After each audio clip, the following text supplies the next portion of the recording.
Goldfinger with a rather excellent dancehall show. Kicking off the show in style, we've got the sound of Hazard from that killer EP Machete. The Killer. We have Pendulum up in the house. Enough said, we got a show tonight. It's Fabio, it's Radio 1. You're not dead. I'm a killer, that's why. Killers don't die so easy. This is Radio 1. For the next 2 hours, we'll take you on a musical journey deep into the world of drum and bass. Are you with us? Are you really with us? Let's go! It's drum and bass time. Fabio on Radio 1.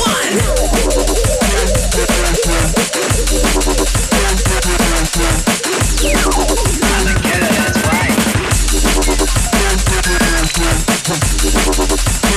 You're not dead.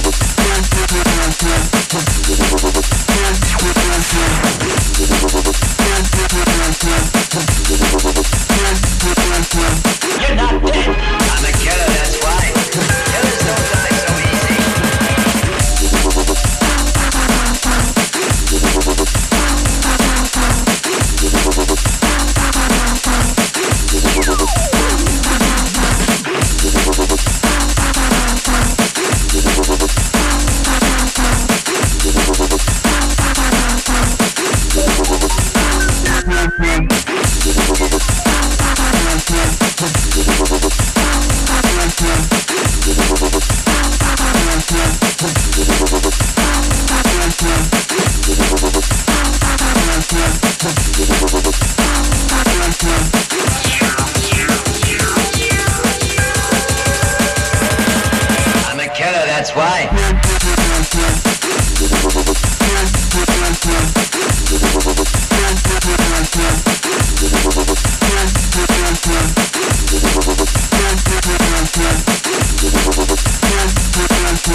I'm a killer, that's why.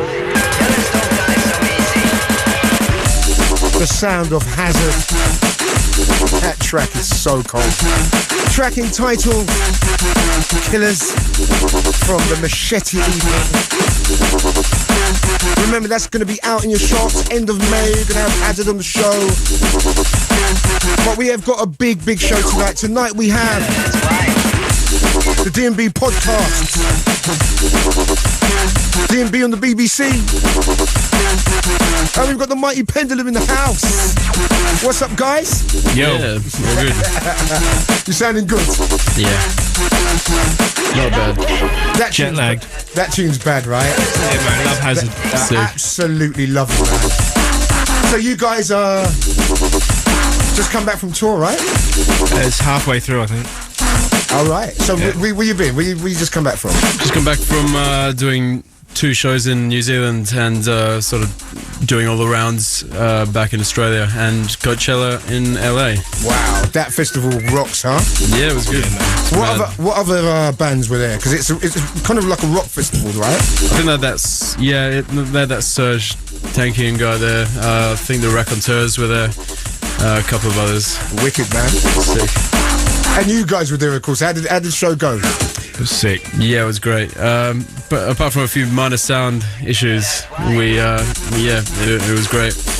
You had to get dark on some peeps, right? Yeah, exactly. We're perfectionists. The crowd didn't know. Don't mess with the sound. Of course. Standardly. Right, we're going to talk to Pendulum straight after the next track. They're up in the house. We're going to have a real good time tonight. They bought some old school tracks. They bought some tracks that they're feeling right now. We're going to be asking important questions because there's a lot going on. And the boys up for it. They're ready for war. Yep. It's Fabio, it's Radio 1, this is how we do.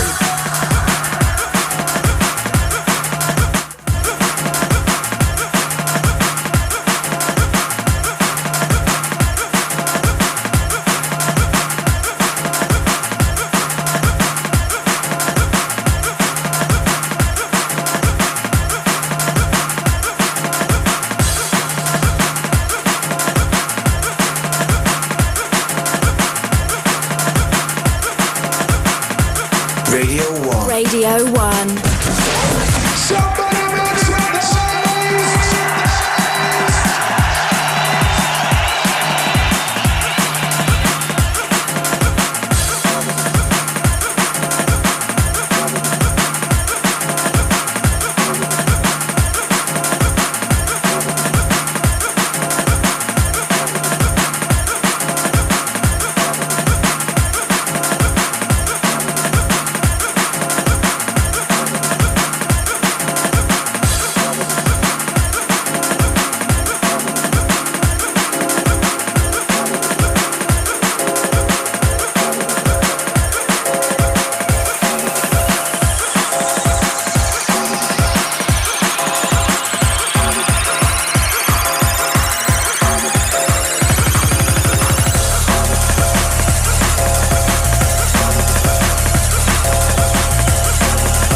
The sound of Makoto. I'm loving that track. Reminds me of an old Marcus Intellect's track, Outer Limits. And a track entitled Distance. As I said, we have got a busy show tonight, so no Facebook business, no charts.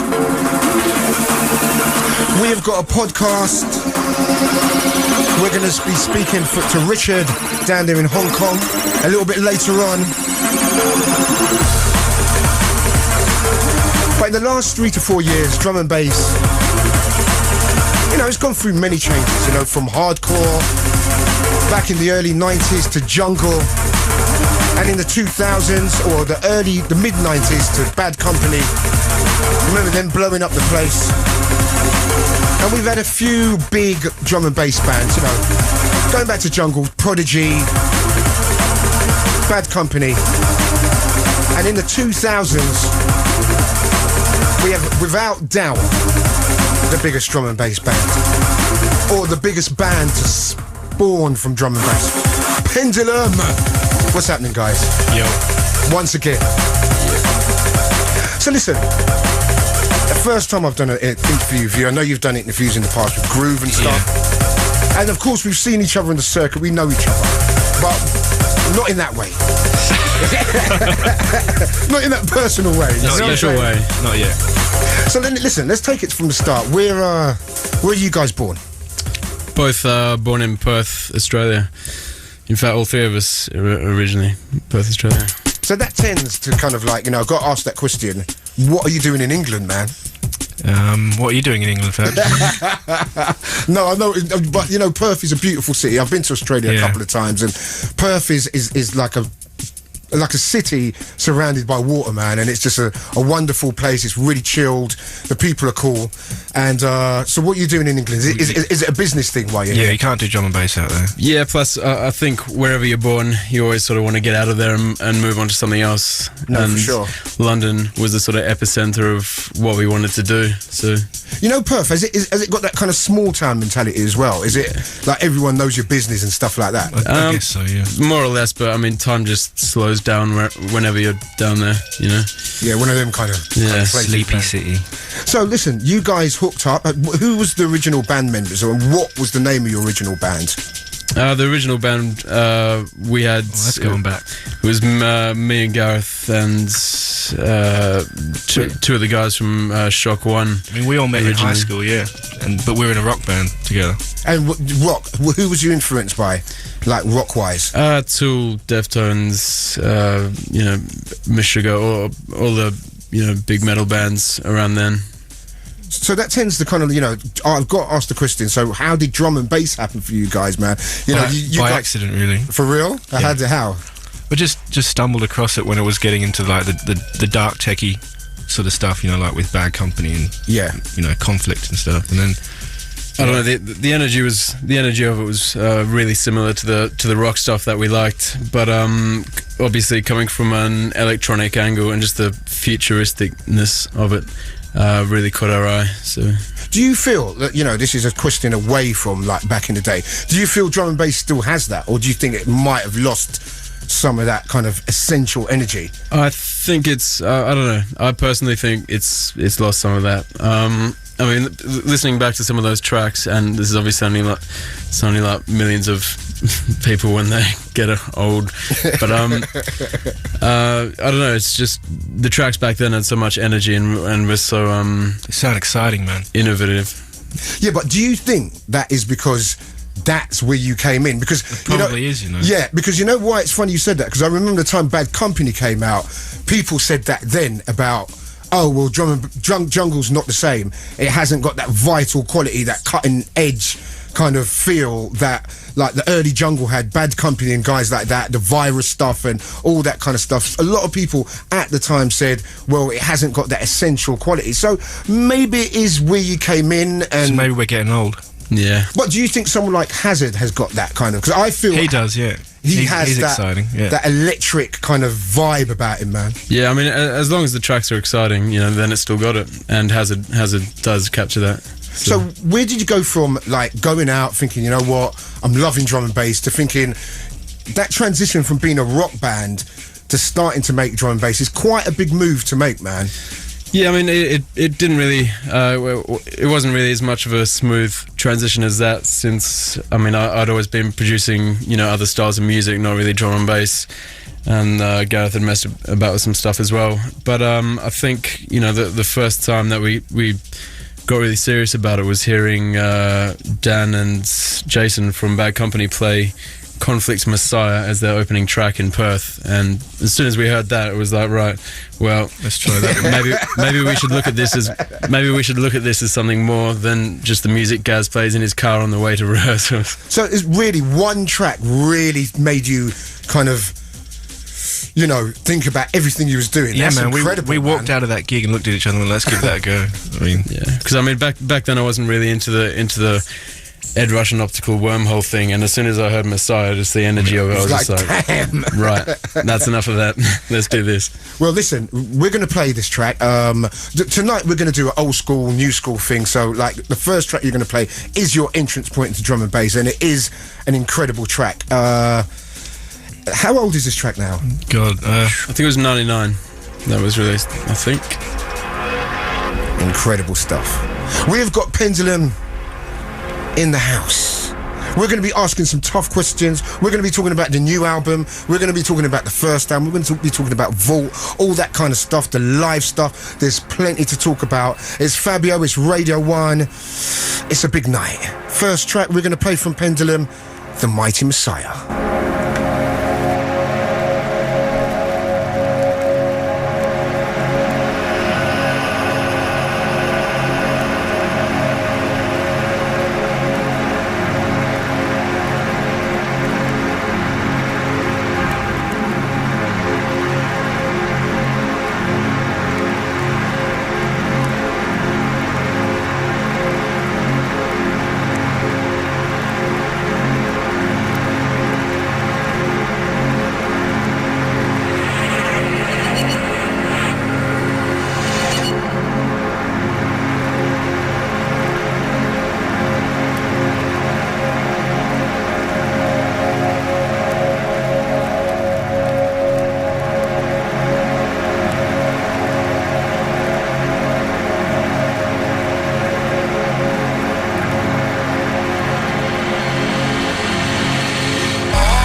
Sound of Conflict, Messiah, a big tune from 1999. Still sounded good, huh, lads? Yeah, sounds amazing. Sounds amazing, man. So, Vault. Now, you know, I remember Ryder playing that track to me, and I've got to admit, the first time I heard it, I was like, I don't know what to make of this track, man. He was like, you know what, Fab, this track is next level business. And it technically, nothing had happened in drum and bass like Vault before, man. How did the idea behind such a kind of cutting edge, innovative track, how did you guys come from rock, come into drum and bass and make something so different, so far out? And when you finished it, did you know you had something major on your hands? No, that whole thing was completely by accident. I mean, we just made it to play out at a club in Perth, you know, and all we wanted to do was smash the local DJs apart, and you know, get the crowd off on one night. But it just got passed around. Evan from Concord Dawn was there, and he passed it on to someone. He passed it on to someone. Yeah, And yeah, of course, because it came out on 31, right? yeah. And which is, you know, 31 do not release that much tunes, and it's amazing it came out on 31. How did that deal come about? Well, Paul had been talking to Doc Scott on AIM, and they've been talking back and forth, and he just said, listen, we just got to have this tune to put out. So yeah, we gave it to him. So was anyone else after the track at the time, or, well, people didn't really know about it? They didn't know about it until Doc had it. So yeah. And so after that, you know, did you guys sit down and think, listen, we're going to have a bit of fun with this, we're just going to make a couple of little rollout tracks? Or as soon as Vault hit, did you think, you know what, we need to make an album? And No, even from before we did Vault, you know, we'd really sort of were focusing on writing drum and bass. I mean, we'd basically starved all our rock influence. We broke up the band and sort of moved on to drum and bass. And Wow, incredible. We're giving it a go, you know.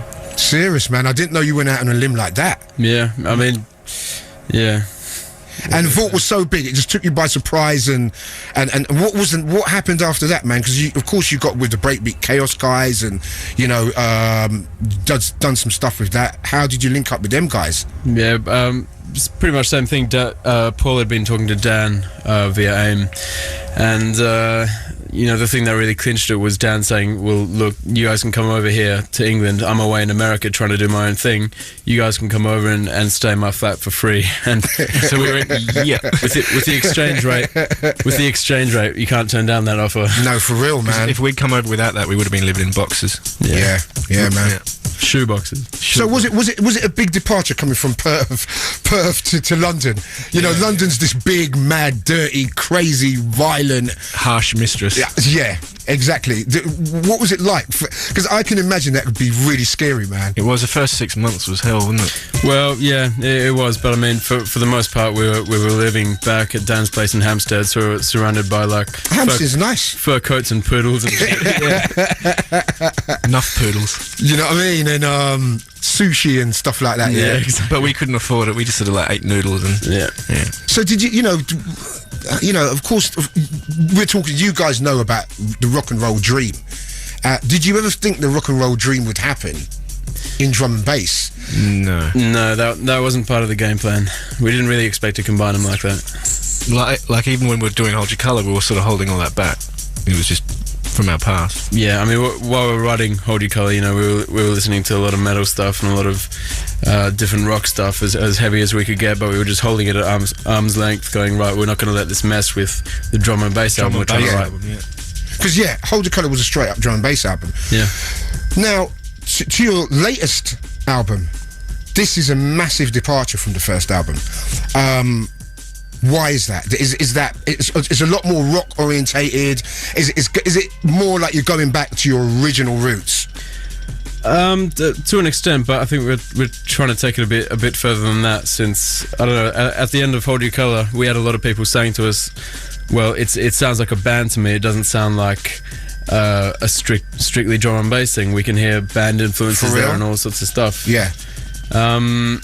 So I guess coming to the second album, we just went, right, we're going to let all the stuff that we've been listening to influence our direction on this album, and not hold it at bay anymore. Just let it evolve naturally. And why Warners? You ended up going with Warners, and was there a reason for that? Was it they come up with the best deal? Not really. We weren't really focusing on deals so much as musical freedom, or is that I more mean, like major record labels sort of in this day and age, because the music industry is not like it used to be. Of course. They have to behave differently, and I think they're really flexible. I mean, we shopped it around a bit, and a couple of labels said, right, well, all we want is another Hold Your Colour. We just want more slams, more blood sugars. Yeah. That's it. and we were like, well, we can't write another album like that. We really want to focus on something else. That to us would have been selling out. Exactly. If we'd continued just to make another Hold Your Colour, that would have been us selling out, because we could, we were looking to do something different anyway. So, I was saying, I say this to most people that come in and do albums. Your first album is very important, because it's kind of like your life's in that album, everything that's gone before.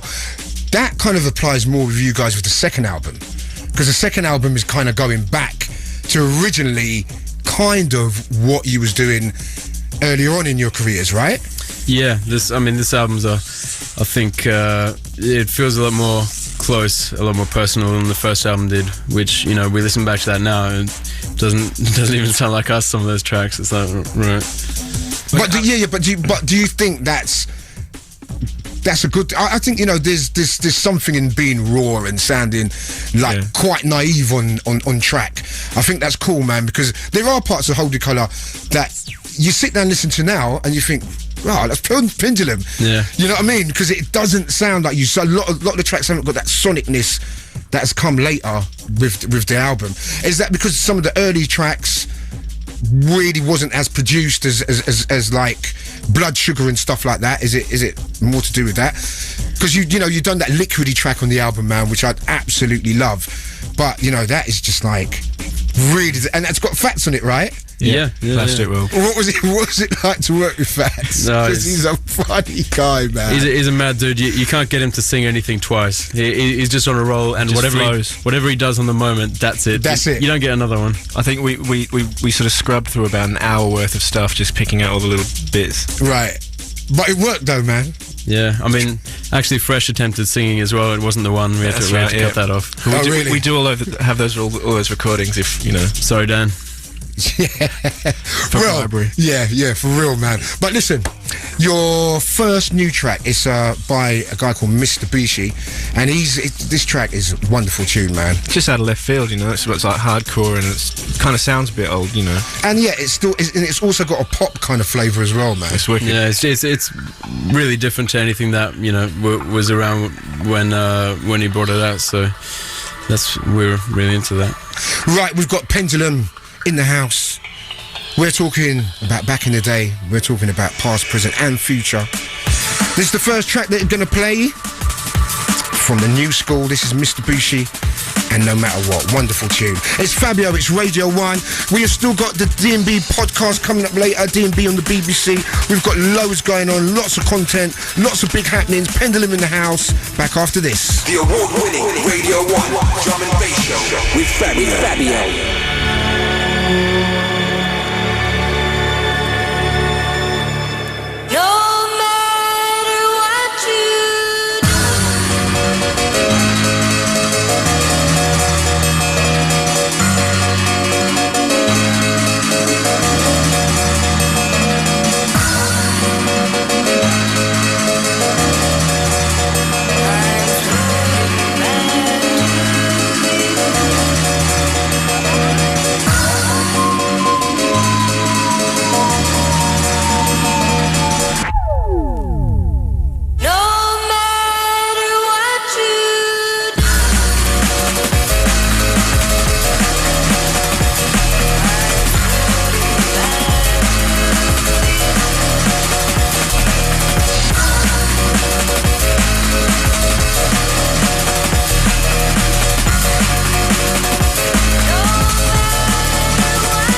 matter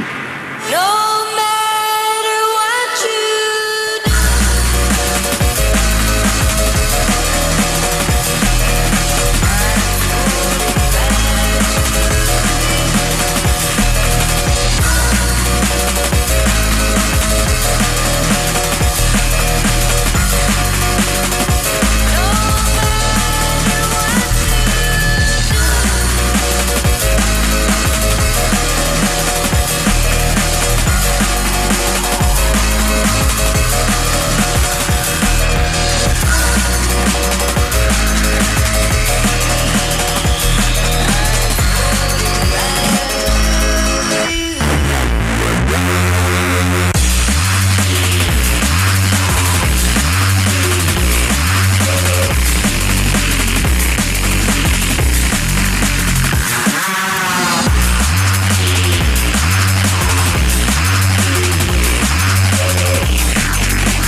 You're listening to Radio 1.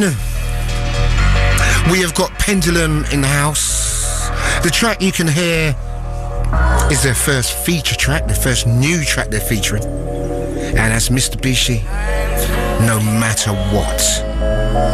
So listen, guys. The second album's come along, and it's such a departure that I think it's taken a lot of people in the drum and bass scene by surprise. Did you envisage that? Did you when you finished the album, did you think, you know what, the drum and bass, because you know what drum and bass is all about. Yeah, it's a very tight-knit scene. It's a very, people can be quite anal about things, and people like everyone to be in their corner, and I know what you're going to do, I know what you do, and that's the way. When you finished the album, did you ever think, you know what, this is really going to piss the drum and bass peeps off, man? And did you think that and think, you know what, I don't really business because this is what I do? Or did you think that and think, you know what, damn? Well, while we were writing it, we didn't think it. We were like, yeah, this is great stuff. We didn't even think about that stuff at all. Yeah. And then once we finished it, I don't know, just listening back to it, we were going, yeah. Just imagining the thread coming up on DOA. And so, what have you guys? What is the general consensus from drum and bass peeps, man? It seems Hot to be and cold. fairly divided. A lot more than Hold Your Colour was. Yeah. A lot of. But you know what? That's a very important point you make, because Hold Your Colour still divided people. Yeah. As big as Pendulum was, and Pendulum came along and they done this amazing album, the biggest selling drum and bass album for years and years and years, and yet still, on top of that, there was a lot of hating going on, man. Did that take you by surprise, the amount of... I guess that's when it started, all the hating, really. 'Cause before that, it was a lot of love. It did take us by surprise, but it also sort of fueled us on, because we were like, right, well, if they're even hating stuff like that, then it really doesn't matter what we do with our second real. album. We can do what we want. Yeah. So like, on the forums, a lot of people are kind of saying, Pendulum sold out with this album. It ain't what I was expecting. It's too sonic, it's too rock. There's not enough drum and bass on there. Do you feel that there's enough drum and bass influence on the album? I think that, yeah, I think there's as much of it on there as we could have done. I mean, we just wanted to write a drum and bass album that wasn't strictly drum and bass. We wanted to incorporate all this stuff we were listening to. I mean, you can still mix it, All the tracks are mixable. All the tracks should sound heavy in a club. As long as those things were done, then we're happy. Do you think that with drum and bass, you've taken drum and bass as far as you can take it, like on a personal level? Do you really think that, or do you think you guys will ever go back to making straight up drum and bass?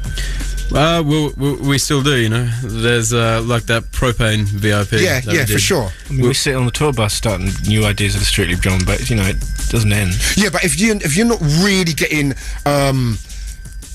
that kind of like, if you feel drum and bass maybe lost the energy that it had when you came in, maybe, you know, you're not getting the inspiration from drum and bass you need. Well, that is exactly on the money. I mean, you can only be influenced by your surroundings. For real, of standard. If the vibe that you were feeling isn't there, then, you know, time to try something else. But why do you think it isn't there? I think a lot of the attention to detail, there's not as much attention to detail as there was in some of those tracks like Messiah and all the old more techie stuff. I mean, tracks nowadays sort of, you know, they have a job to do, and if they get that job done, you know, if they smash it up, then, you know, yeah, it's job done. It's a Saturday night thing, you know. Exactly. But do you think there's anything wrong with that? Because generically, even Messiah, you know, I think maybe when they made that track, they might have just done it. You know what? As an intro to a show. Smash it out. Yeah, to tear it out. Oh, you know what? I'm going to make this thing because I know the man's going to tear it out on a Saturday night. You know, do you think that? I guess the style was slightly different then. Yeah, it was, I think. But you know, it probably was. They were probably just trying to smash it out, and I think fair enough. But you know, if you can't take influence from the stuff that is around now, then, you know, try and make some music that you are feeling. So also the live thing as well, you know, you've taken on board the live thing, which is must have been a dream of yours in a way, you know, back when you made Hold Your Colour. Did you ever envisage doing that live? Was that kind of geared up? Did you do Hold Your Colour and think, you know what, these tracks live, man? Was that live band thing always kind of a part of your plan? Not at all. We had some inspiration from our drummer Paul Kodish, who sort of annoyed us on a daily basis to put the band together. and from other people as well, like the same people that were telling us they could hear this rock influence. Yeah. They were saying, you know, it would really work. So how hard was it putting a drum and bass band initially together? Or was it never meant to be a drum and bass band? Or did you just put a band together and think, you know what?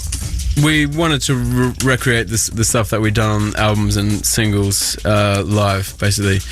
And it didn't matter what sort of album, you know, with this album it's a bit more rock, we're going to try and emulate that live.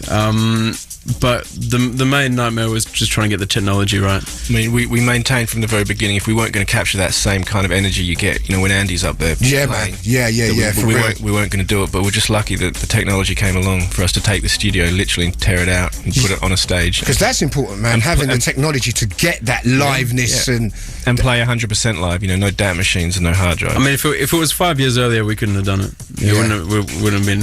it would have been impossible. Yeah. Literally. Did you ever see Ronnie Size and Represent back in the day? Did they ever swing by? Because they were incredible as well, man. You know, their live band was crazy. And I remember at the time, people were like, you know, after Ronnie went, that whole live aspect died.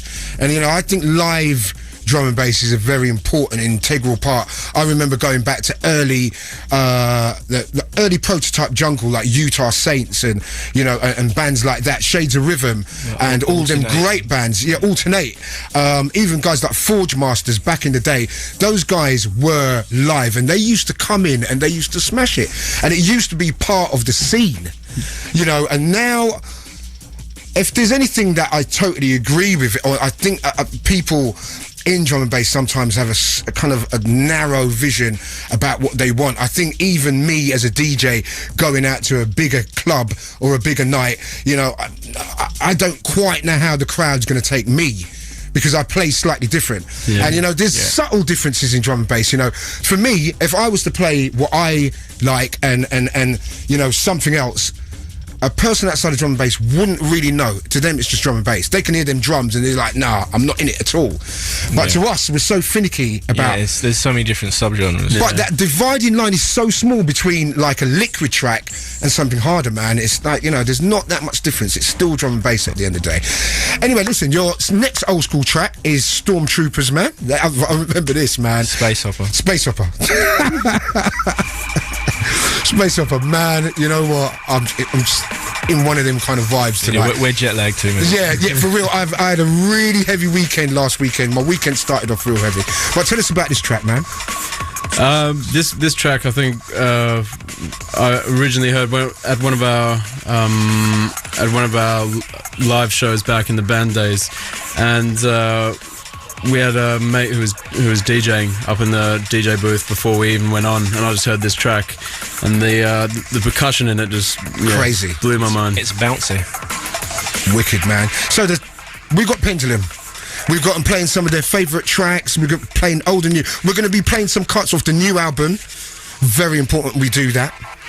So Pendulum up in the house. It's Fabio. We've got it going on Radio 1. This is how we do Saturday night, Sunday morning. Radio 1. Radio 1. Right about now, we're gonna take you deep. Sounds of the Fabio on Radio 1.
This is Triton's Universe.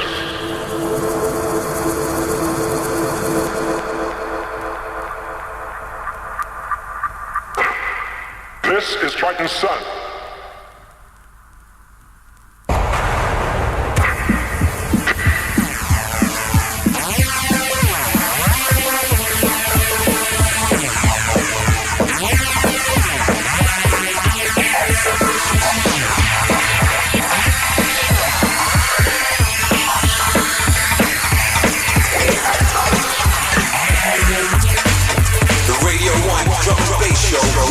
Fabio.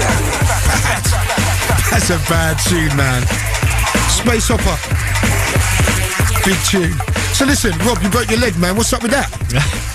Well, there's two stories going around. Either I fell down some stairs while drunk, or I was helping an old lady cross the road and a car came by. Whichever one sells more albums. One of them's rock and roll and the other one's real. Which one? For real, man. You was walking a granny across the road, for real. Nah. That ain't rock and roll, man. That ain't rock and roll enough. We don't want to believe that. Verse broke his leg as well. No way. Yeah, he jumped off his speaker stack and landed the same way I did down the stairs, and the same thing happened on the other leg, though. So has he been on the tour? Yeah, he's been with us. So that's 2 injuries on the tour so far. So I think I'm next, mate. Yeah, for real, man. So touring, that must be wicked. Yeah, it's cool. And you travelled so many places. And what's your favourite city? Favourite city we played in live so far? Yeah. I'd have to say it was New Year's Eve in Perth at Yeah, Belvoir. man, going back to your hometown. Belvoir Amphitheatre out in the open with the crowd above you. It was just amazing. And I know Groove told me you guys, I think your first ever live set was in Perth, right? That was it. That was the because that was the apparently first full-length it one. was absolutely incredible. What was the nerves like? Because I know you guys grew up in a band, but to go to your hometown after being away as like homecoming heroes, That's man. literally the only place I tend to get nervous is those ones. I mean, you can go out to Russia and play to like in those hockey rinks to 40,000. That's cool. But go back to the home crowd, you get a bit edgy. Especially seeing as in Perth we still hadn't ironed out all the technology bugs. Yeah, for real. And so we were sort of playing on But the that's fly. cool. That raw energy it's a good thing to work with, man. Yeah. And so, what about other stuff? What other stuff is like away from even rock? You know, production-wise, who are your heroes, man? Production-wise, there's obviously a lot of rock people like Andy Wallace, Dave Buttrell, Chris Lord-Alge. I know Chris Lord-Alge, man. From back in the day, he was an incredible producer. He still is. What kind of stuff does he produce nowadays? Everything, just you name it. Oh, half the stuff here on American radio, at least. For real, man. Do you guys listen to hip hop at all, or? Yeah, obviously with the sort of Timbaland production and all that stuff. Would you know what? If Madonna come up to you, would that be a kind of thing for you to do? Because I really think, especially when you guys initially got signed and the whole thing was happening, and I just thought something with Madonna would have been incredible. Maybe, I don't know. Would you like to work with her? You know, maybe not Madonna. Yeah. This match like that, man. She's busted up. Should we mention she's on the big weekend when we're when you're there, you know what I'm saying? And Madonna's pretty hardcore, you know. Okay, well maybe just don't mention what stage you're on. She won't come find us. She won't come and find. But who would you like to work with? Is there That's anyone? 2 fights we got going. She'll break my other foot. For real, you know. Don't mess with Madge, you know. But Don't mess with Madge. Don't mess with Madge, man. But who would you like to work with? Is there anyone out there that you sit down and think? Jimmy Page. For real.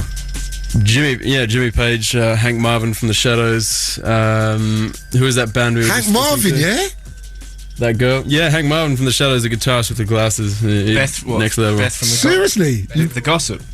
Yeah, that Beth She's got girl a from the voice. Gossip. She can Okay. wail. Wicked voice. Hank Marvin, tell me about this Hank Marvin thing, man. It's surf rock, man. It's sort of old. But surf rock isn't that Beach Boys and Brian Wilson, that kind of stuff? Yeah, it's not really surf rock, but it's got such a spy element to it that we think. Yeah, it'd the be guitar wicked and on the Apache track. was out there, innit? Exactly. Incredible, man. But listen, we're going to play the first track from your new album, Midnight Runner. Yeah. And what's the deal with Midnight Runner, man? Midnight Runner's the one on the album that we said, right, well, we'll put down the guitars for a moment and just in case we get beaten in the street. It's a journey. We'll try and write a bit of a track that's a journey, and have the first half a bit more new school influence, and the second half more old school influence from the sort of energetic futuristic stuff we were listening to in the early 2000s. So it's got 2 drops. Wicked, man. And are you happy with the album? You happy with the... I still can't listen back to it as an album. It takes me a while. Even Hold Your Colour, I couldn't listen to that for about 6 months after. So. For real? It's wicked. I mean, we probably could have kept working on it for another 6 years, but we had to stop. Okay. Okay, we'll talk more about that after. We have got the guys from Pendulum in here on Radio 1. A pleasure to have them up in the place. We're going to be telling you about their live dates. They've got a lot of live dates coming up in the UK. Go and check them out. The track you can hear in the background is Midnight Runner from the wonderful new album.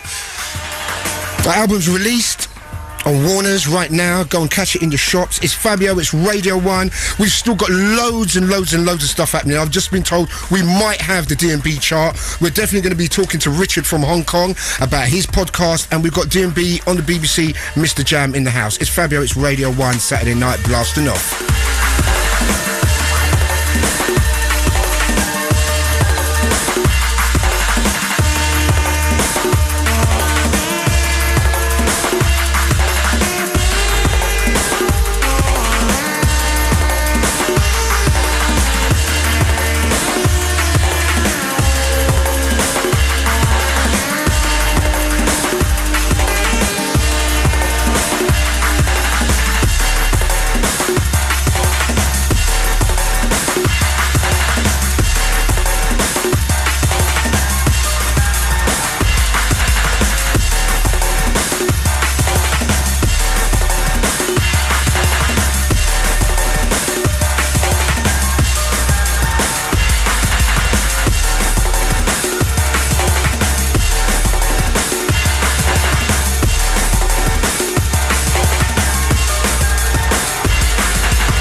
from the album In Silico. We have got in the background Midnight Runner. First time I've heard that, guys. That track, I'm feeling that. Yeah. It's got a nice vibe in it, man. I love that second drop. That's crazy. So what do you think about Subflow and guys like that, man? You know, I think Subflow's kind of making some... I think Time Warp was crazy because it's like out there, man. What do you think of, you know, guys like Subfocus or... Oh, Nick, yeah. Yeah, Nick's got it down. Yeah, man. And he's coming with some different kind of business. And man. I love it that he's really like got his own sound now. He's going really electronic, like electro and. Do you know what? Another thing, I can see. Did you guys feel like your whole style got rinsed a little bit too much as well? A little bit, yeah. Or don't you really? You're sitting there and thinking, you know what? Them guys were trying to rinse our style, but it didn't really work. Well, I mean, that's sort of the reason that this album's so different to the first one, is that we went, right, well, if everyone's tried to jump on this wagon, then let's sidestep it and go another way, you know? No, you know what? I can totally feel that because, you know, second albums are notoriously difficult anyway. Do you know what I mean? And to go and repeat the first album, I think you would have got dissed for doing that. If you did that anyway, I think you would have got more dissed. Couldn't live with ourselves. You know what? The thing is, in this game, I learned very early on that, you know, don't listen to anybody. I've never listened to anybody in my career. I've always just done what I want to do. Not even your mum? No, not really, because she wanted, you know, I didn't tell her I was DJing she didn't know until about 5 years ago. Seriously, I think she thought I was a doctor or something. Did you turn up to Christmas dinner with like a lab coat on? You know what, to be honest with you, back in the day I used to have these mad dreads, man, and you know something? My mum never knew I had dreads because every time she saw me I had a hat on and she never figured out these big dreadlocks underneath, man. It had to be a big hat, wouldn't it? It was a big hat, man. It just got bigger every year as well. What do your parents think about what you do, man? Yeah, they're are they cool about it? They're just like, you know, you're doing your thing, you're doing really well. Well, we just had to be like, look, we're going to London. We're going to do something. We don't know what yet. But yeah, see you later. Yeah, just get ready to bail me out. So weren't they a bit worried though, man? Because you know, our parents get, you know, you guys are going to this big, crazy, scary city, or they were just like, you know what, you guys are rock and roll anyway. Just go and follow your dream. I think we're sort of that age where you get out of the house anyway. So that kind of happened. Yeah, you was doing your own thing. And I mean, Vault had been signed, so they knew something was going on. They just didn't know what. Yeah. And what were they feeding your music, or were they very nonplussed about it? Around the time of Vault, they didn't really get it. Yeah, just like, you know what, as long as you're successful. It's sort of like the reaction you get when you show your mum a Dillinger tune. You know, it might be a great track, but they're just going to have blank looks on their face. So listen, we're going back to old school again. Dylan, man, you know, this guy is just out there on a limb. And the funny thing about Dylan used to make liquid tracks, man. Well, this tune is heavy. Dylan used to make liquid tracks back in the day, man. And did he have his tats back then? No, he didn't. He was really kind of geeky, kind of like quiet, and the next time I saw him, he had these tattoos, and like, I think he was holding a heart in his hand, and like blood all over blood all over his mouth and everything. So that was like, before he got the pig hearts out. Exactly, man. But Polluted Soul, tell us about this, man. What a tune. We heard this, I think, at the start of a Friction set that we downloaded from the net, and we were just listening to Perth, and just the crowd ambience from the reaction to this track. We were just like, right, well, it literally sounded like a riot started. Yeah. That's Dylan through, man. Do you ever see him about, man? Yeah, sometimes. He's always around with his wife Robin. Yeah. They're doing that facing stuff. Yeah, that's mad, man. That's cool. Right. We have got in the background Dylan, Polluted Soul. We've got Pendulum in the studio with us. We're playing track from back in the day. We're playing some new stuff. We've got something exclusive from Pendulum coming up after this. We're talking about the album. We're talking about the haters. We're talking about the forums. We're talking about the good times. We're talking about the bad times. It's Fabio, it's Radio 1.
Haven't heard that tune for a minute. Polluted Soul. Dylan, big shout going out to Dylan. If you just joined us, we've got Pendulum. We've been talking about the new album. We've been talking about loads and loads of stuff, Hold Your Colour and stuff like that. So what are you guys, MySpace or Facebook? What is it? Both of them. Bebo. No. Don't even go there with Bebo. Not about Bebo. Haven't been on Bebo. Do you know what? I do you know I what? just like saying Bebo. Yeah, it's a nice word, isn't it? I went onto Bebo. I done a page and I forgot my password and everything. So but Facebook, I don't know, man. I find Facebook a bit more personal. MySpace seems to have dried up a little bit recently. I think it's good for an industry thing. I think, to hook up with music peeps. And It's good for bands, I think. what's the best thing about being successful, man?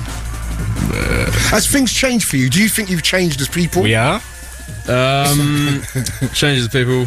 I think so. Yeah, I don't think you can go through this sort of experience without being changed a little bit. But I don't know. Try and ignore all that sort of stuff as much as possible.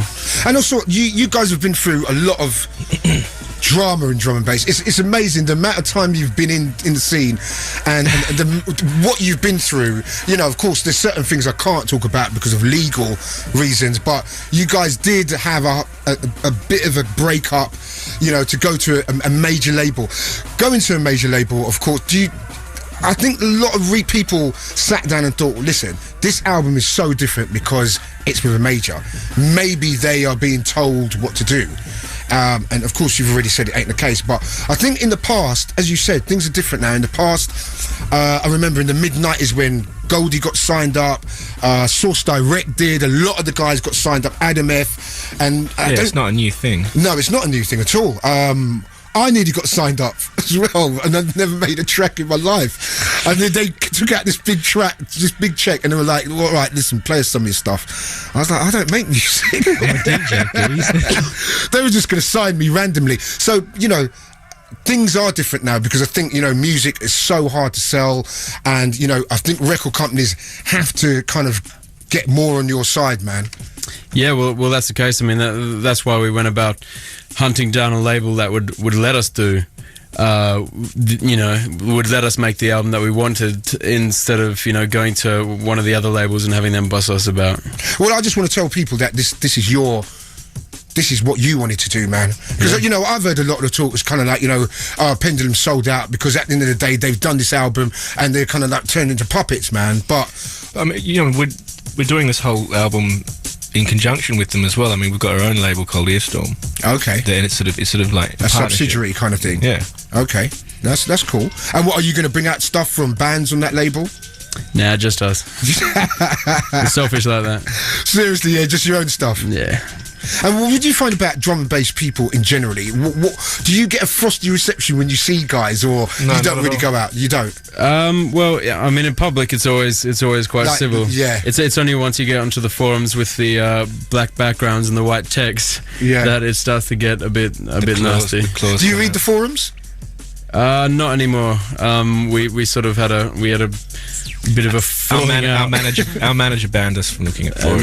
and a few threats around the place, and I just went, right, well, I'm going to stop going on there at all. Yeah, no, I think you should, man, because it does affect you though, doesn't it? Yeah, it does. I mean, you get some little geek on there being really personal, really libelous as well. A lot of the stuff is really libelous. It's not have no foundation in the truth, and they go. But at the end of the day, that's the way it is now. And I just think, just like the paparazzi, the press, whatever, I think you've got to take the rough with the smooth. And as much, I just don't read it. I know there's a lot of hating. People always come, oh, Fabio, you know what? Some guy said you played rubbish at some gig. And I'm like, yeah, all right.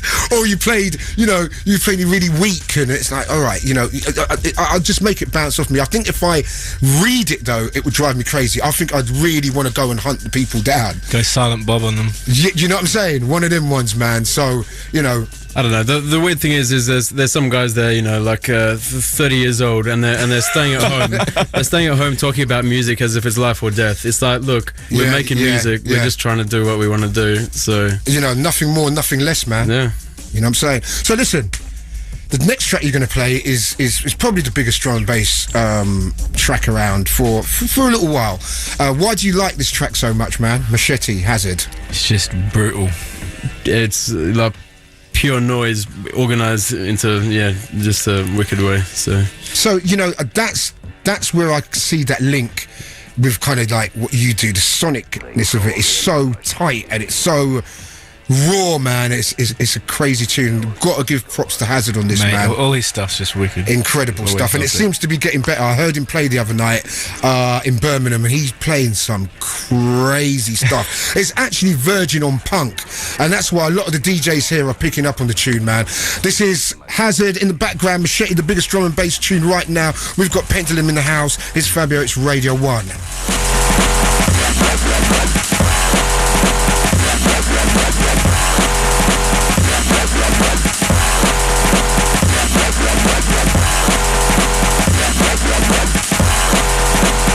Machete.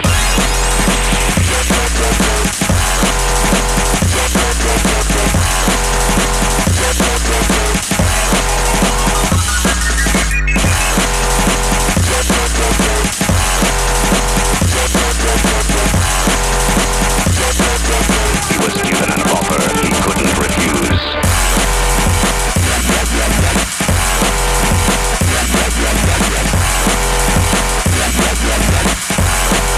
He knows the score.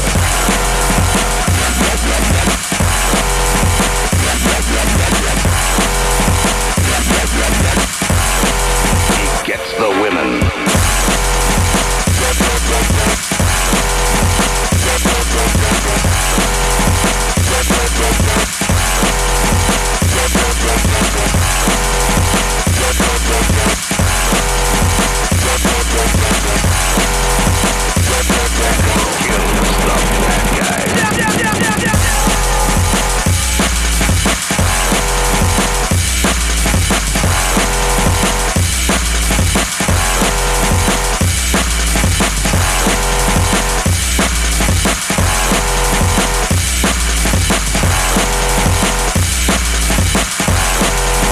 They called him Machete. He knows the score. He gets the women. And he kills the bad guys. He was given an offer he couldn't refuse. Machete.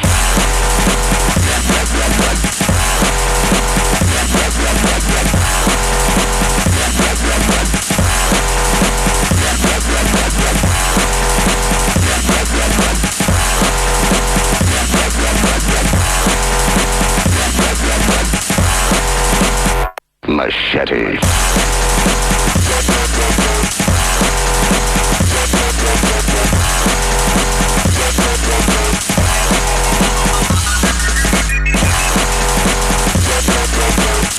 The incredible Machete by Hazard from their wonderful forthcoming EP. And you know, people say to me, someone said to me, yeah, you know, I heard you play Machete in the show, it's a bit hard for you. I'm like, what? Do you know I was playing Prodigy back in the day? People tend to kind of like stereotype me sometimes, forget I was playing hardcore like in 92, you know. Liquid didn't exist, guys, you know what I'm saying? But listen, you guys are doing a very interesting array of live gigs, man. You guys are blending the kind of more kind of mainstream festivals with more kind of like rock festivals. I see you're doing Download, you're doing Tea in the Park. which are kind of mainstream, big act rock festivals, alongside you're doing Gatecrasher and Creamfields. Do you like that balance in your kind of live kind of thing? Well, I mean, we personally like that balance in everything, which is, you know, a lot of what the new album's about. And the great thing is that it actually seems to work at either type That's of very event. important as well. Because you would have thought maybe like at the... How did the kind of drum and bassy tracks go down at the rock festivals? Oh, they go off. Yeah. It goes mental, real, man. Mental. Things like Blood Sugar, they just go mental to it. So. Absolutely, man. And you're doing... which festival are you really looking forward to this summer? Apart from the big weekend, which we're going to talk about in a minute, next week with Madonna and Usher, Radio 1's doing it. Download will be interesting, because that's really... And what other artists are on Download, do you know? Not yet, no. Usually good ones. Yeah, it's always... All the ones we're listening to. And Tea in the always. Park. Tea in the Park should be wild, man. Yeah. That should be crazy, man. Reading and Leeds will be good. Do you guys get tired? Does it? Of course, the live thing. What is the main difference between doing your stuff live and DJing? When you come off the stage after doing a live show, you feel like someone just beat the crap out of you. Really? Live is a lot more all-encompassing. It sort of takes up all of your time, and you spend all your time doing it. Whereas DJing, I find you got a lot of time for your personal stuff as For well. real. Do you find it enjoyable though? Is it a hedonistic thing or a masochistic thing where it's kind of like painful, but you still get this kind of mad enjoyment out of it? Yeah, I mean, putting the tracks together live from the ground up, there's no sort of feeling like that. You know, just 5 people on stage recreating the stuff that you originally made on your album. And it's 100% live, so it's challenging. You know. Does it ever go wrong? It can. Occasionally, and usually the crowd won't notice. It's usually just a behind-the-scenes glitch. It's just like, you know, you drop a kind of clanging mix in. People don't tend to realise, apart from other DJs, you see them smirking. Yeah, that's but it. the crowd's still going mad, you know what I'm saying? Or just people on forums. Yeah, Yeah. for real. Do you double drop when you DJ? Not if I can help it. What do you think about the whole double drop thing, man? Yeah, sometimes. Depends if the tunes are in key. I mean, I hate it when you double drop in this. And it's all out of key, man. Yeah.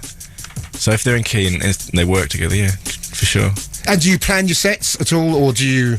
Yeah, I mean, because especially since DJing out now, I don't really know when I'm doing like a real student night or a real Radio 1 thing, or is it just like a real hardcore Bristol gig, kind of tear out kind of thing. Yeah, so I gotta, you gotta be aware of where you're playing, and then given that, then I know how to play in the set, definitely. And speaking about DJing and live sets, you're doing both at the Radio 1 Weekender. I'm not Paul, but Paul will be doing that. I'll be doing on stage with the band. So okay, Paul will do the DJ set. Oh, wicked, man! So Paul is the DJ out of you guys, yeah? Both Paul and Gaz do it, but Paul mainly now, I think. And how is Paul? Where is he? He's in Mexico in the sun. What, holidaying, yeah? Yeah, eating burritos and all sorts How of comes things. he's got a holiday and you lot are just breaking legs, doing the hard work, coming in here, having to talk to me? That's a good question. You know what? Yeah. Yes. Let's get him on the phone. He'll be on a beach, man. He'll just make us feel too bad. Let's not do that, man. Anyway, your last hardcore, back in the day track coming up. Tell us a bit about this. Cause for Concern, Vapor Space, and I mean, there was a lot about this track that I think contributed to Vault and a lot of the atmospheric intros that we were making. Just the intro to this thing is like just an incredible space shuttle taking off. It sort of just slowly comes down. Have you seen the guys around at all? No, I haven't seen these guys for a while, man. I think Optiv. I think he hit me up recently saying he's still doing some stuff, and actually Optiv's doing some really good tunes. But not sure about the other boys. And what about maybe in the future film scores, man? Because it's very visual, your sound. You know, there's a lot of kind of visual energy, big intros and stuff like that. Would that be something you'd be thinking about for the future? I'd love to do something like that. Yeah, definitely. There's a lot of money in it, man. I hooked up with Hybrid last year. They told me some crazy stories about the amount of money you get for scoring films is incredible. Also game scores as well. Doing games. Okay, massive money because they're outselling the music industry. Yeah, for real. Computer games are easily new music, man. They are. Have you got Grand Theft Auto 4 yet? No. You games people, yeah? Our Xbox broke. It got the little flashing red light on it. So. Damn. Yeah. That was halfway through the album as well, so there was a Oh So man, we just had to keep must have been plugging challenging. Yeah. Must have been challenging. Listen, guys, we've got one more track from you guys. We've got this special exclusive coming up straight after this. Cause for Concern. We've got Pendulum. Remember, we've still got the D&B on the BBC. We've got podcasts. We might have the charts. We're going to see what's happening. We've got the guys in the house. We're just rolling. That's how we do at the moment. It's Fabio. It's Radio 1. If you've just joined us, where you been? It's Fabio on Radio 1. This is how we do. Fabio.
This is Radio 1. So Pendulum up in the house is Fabio.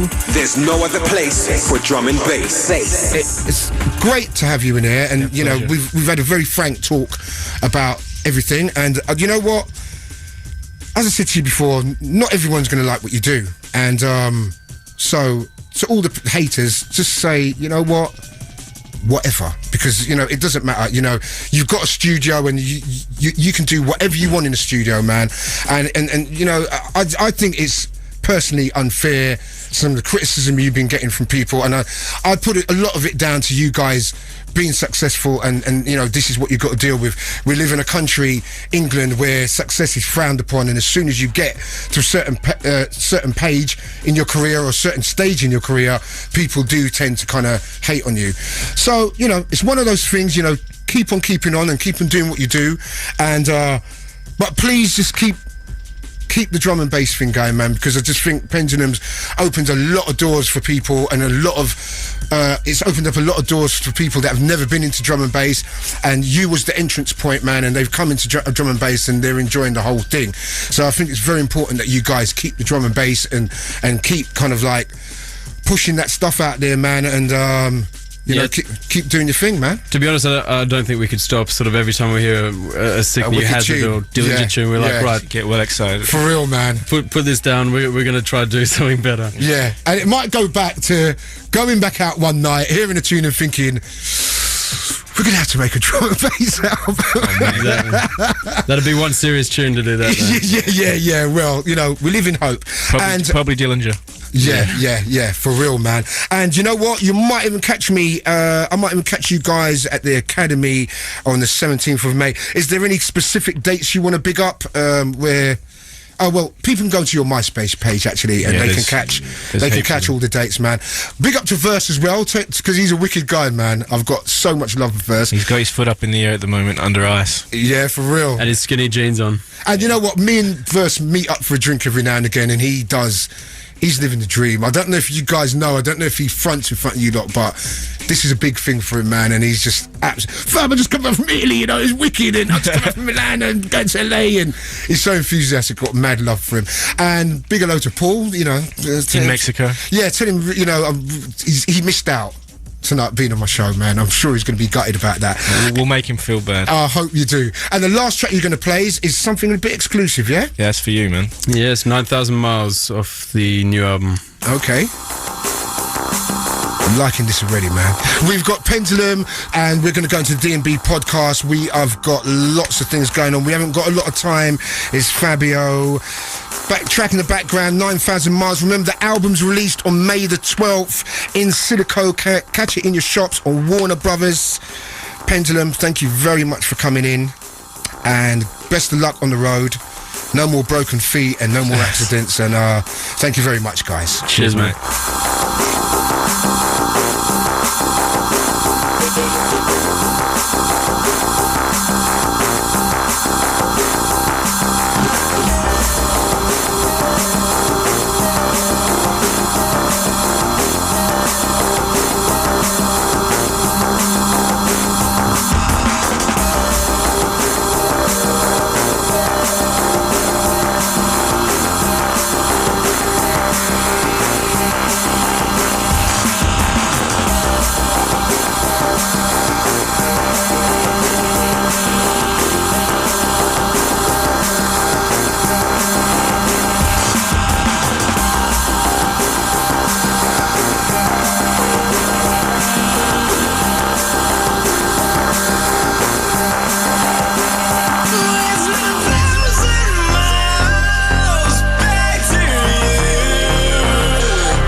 Drum and Bass Show with Fabio.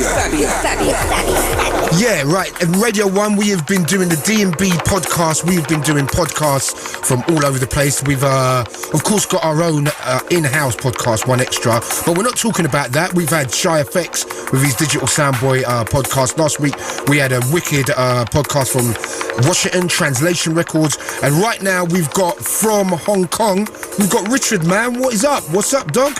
How you going, man? You well? Yeah, I'm not too bad. How are you? Yeah, not bad, man. So listen, tell us a bit about your podcast. What's it called and what's the deal with it? Well, the podcast is called Concrete Bass Concast. Okay. The deal with it is that we just basically play the music that we like to hear in clubs or even at home or whatever.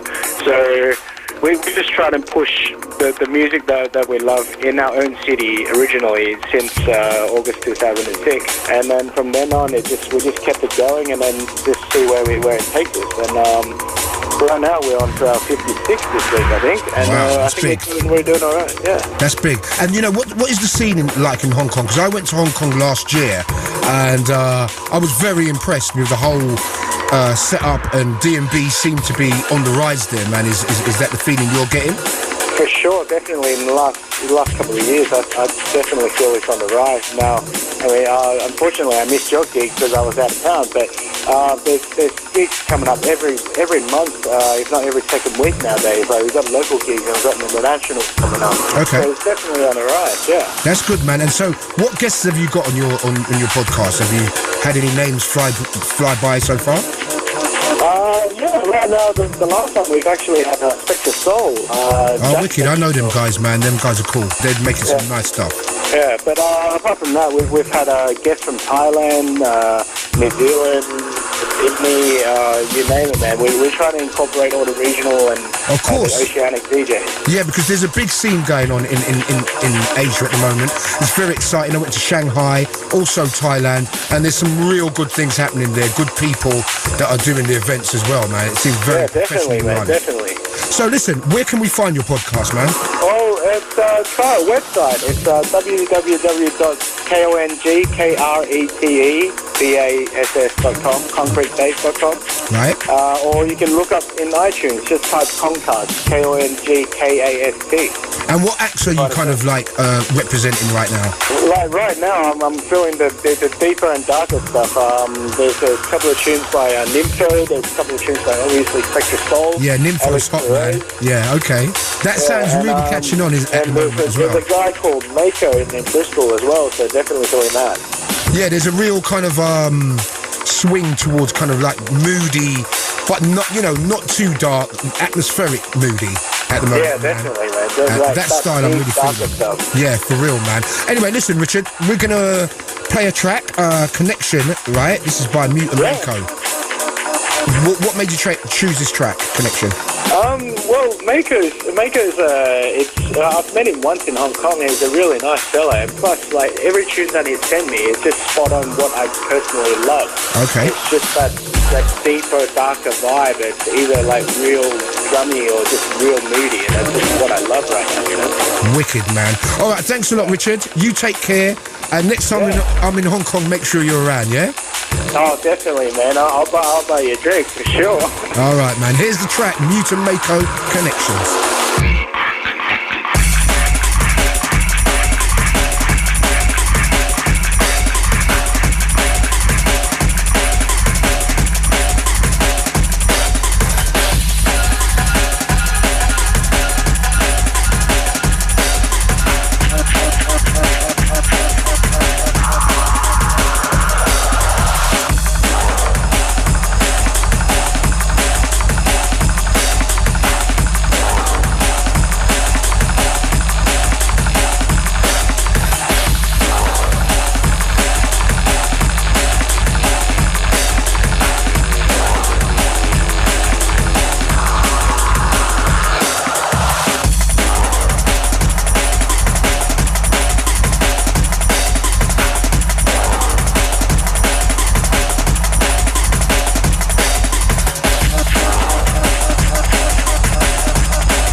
week we've got another podcast. Thank you very much to Richard from Hong Kong. I know the scene out there is really blazing at the moment. And remember, we're doing the D&B podcast every single week. We're bigging them up because right now podcasts are on fire. It's Fabio, it's Radio 1, it's Saturday night, it's Sunday morning. This is Radio 1 National. Fabio, how you doing? It's your boy Mr. Jam, aka the overweight champion of 1Extra. Now you can catch me on 1Extra every single weekday, 7 until 10 p.m. I call the show Your Key to the Underground. I play all genres of black music, but for my money, at this moment in time, drum and bass is the most exciting genre of black music. There's so many big drum and bass records that I enjoy playing, but there's one that's head and shoulders above the rest at the moment. Visionary featuring R&R with Change. Fabio, D&B on the BBC. Twice, right. Let's trace it right back. How many sounds can play the plate we're gonna play?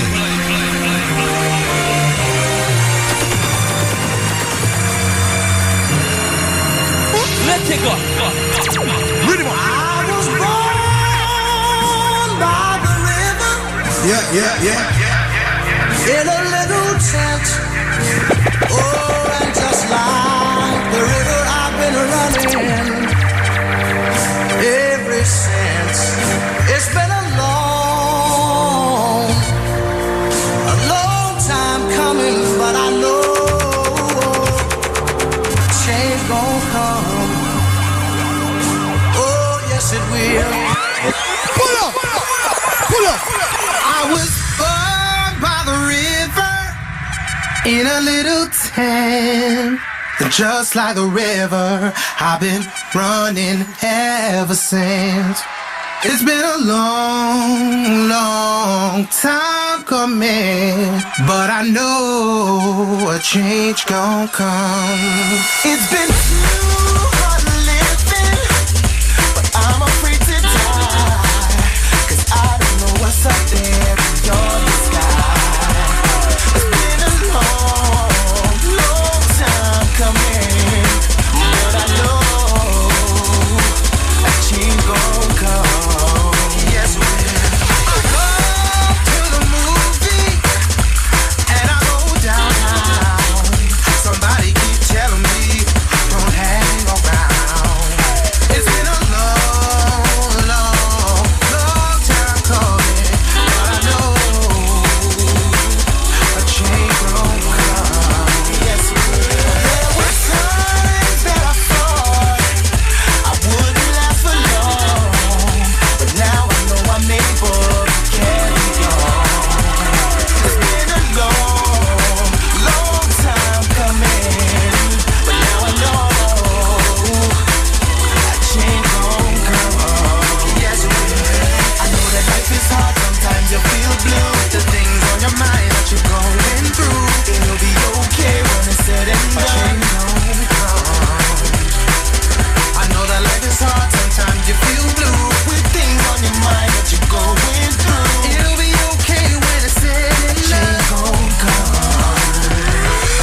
I know that life is hard, sometimes you feel blue, with the things on your mind that you're going through. It'll be okay when it's said and done. A change gon' come. A change gon' come. I know that life is hard, sometimes you feel blue, with things on your mind that you're going through. It'll be okay when it's said and done. Change gon' come. Change gon' come.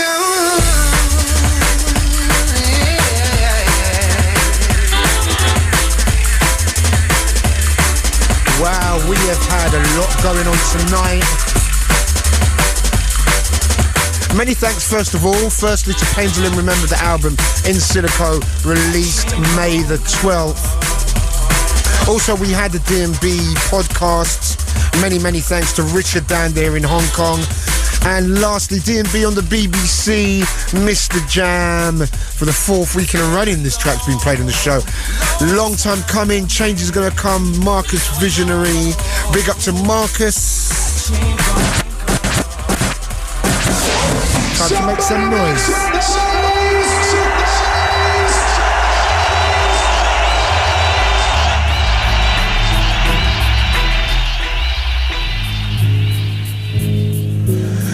Wicked.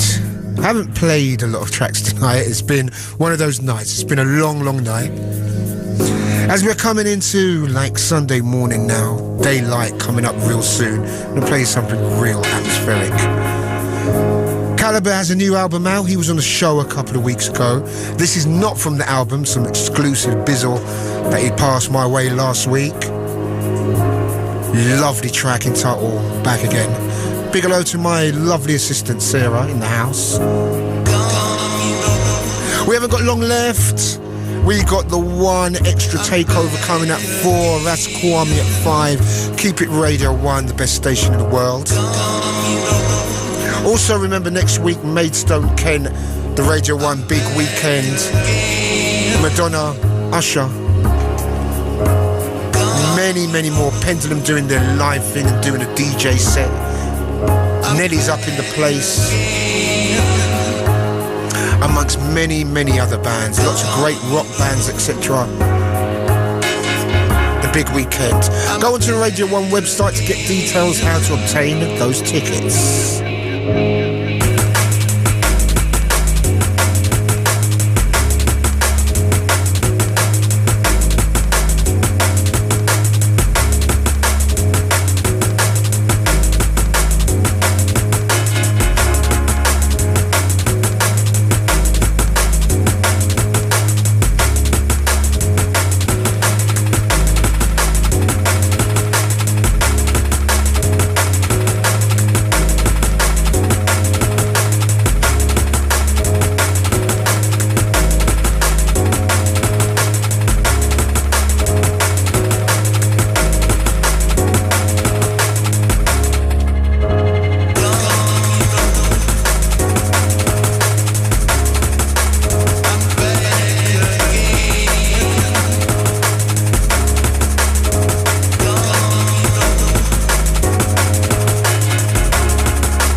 Sound of Caliber.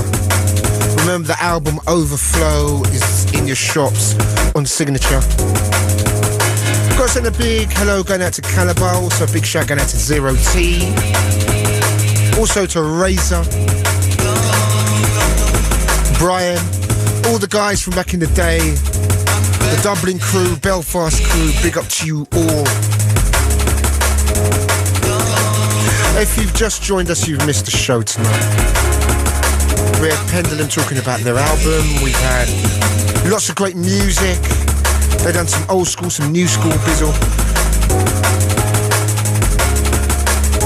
Got a few more tracks to play before the end.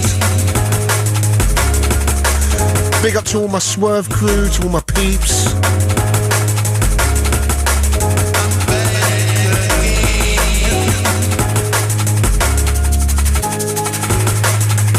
Big shout going out to Phil. Ill Phil. Yeah. Nothing different tonight. No charts tonight as well because we've run out of time. We've just been way too much going on. But remember, you can catch the chart on Bailey's show on a Wednesday 10 till 12. Big up to Bailey. Big up to Majika, Bassman, all the crew representing Raveology last week. The award winners party. That was good stuff. Also Shibuku. Big up to all the Liverpool crew.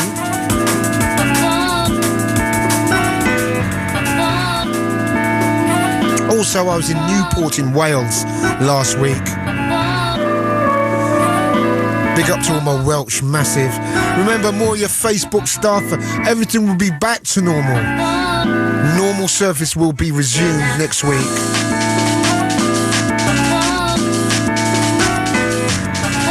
Yeah. Remember, if you want to listen to the show again, bbc.co.uk/Radio 1. Go to my page, go to listen again, and you can find the track listings on that page also. I think we'll have one more after this. And then we out.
Sound of Lomax, Fragile States. And that is about it. Time has run out on us.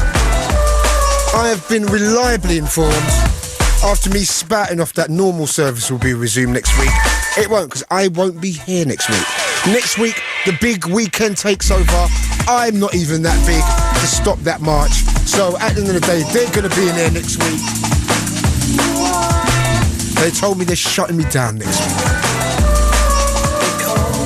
And remember, all the details for the big weekend, ticket allocation, I don't know if there's any tickets left, but if you want to find out more details, go to bbc.co.uk/Radio1. Find out all you need to know.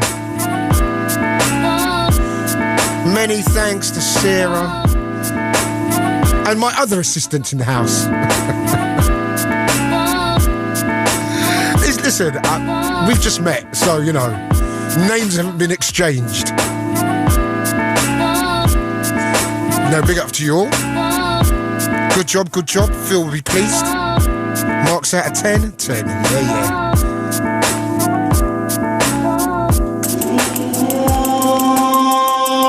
Right, many thanks for listening tonight. Remember, we are not here next week. I've got to reiterate that. We are not here next week. We're here in a couple of weeks' time.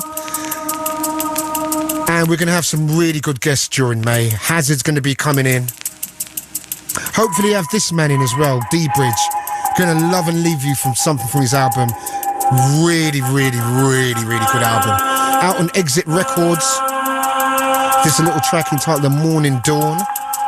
Bank holiday weekend. Take a sec to Tonight, Sunday night, I'm going to be at Fever playing in the Liquid Room. And Monday night, I'm doing the Monday Club alongside Bailey and Goldie. So many thanks for listening. bbc.co.uk/Radio1 for track listings. And to listen again, it's Fabio saying peace out. Coming up next, the One Extra. They're taking over. The award-winning Radio 1 Drum and Bass Show with Fabio.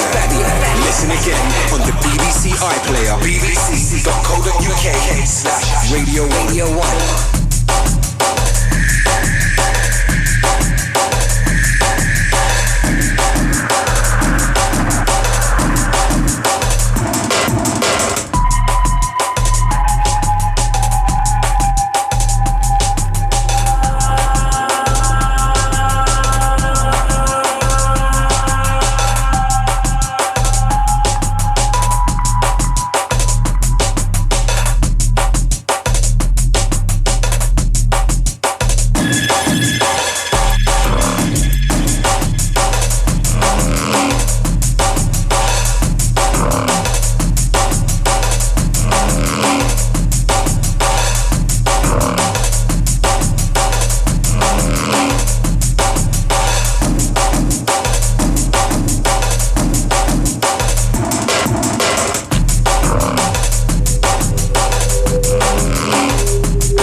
New music we trust on Radio 1.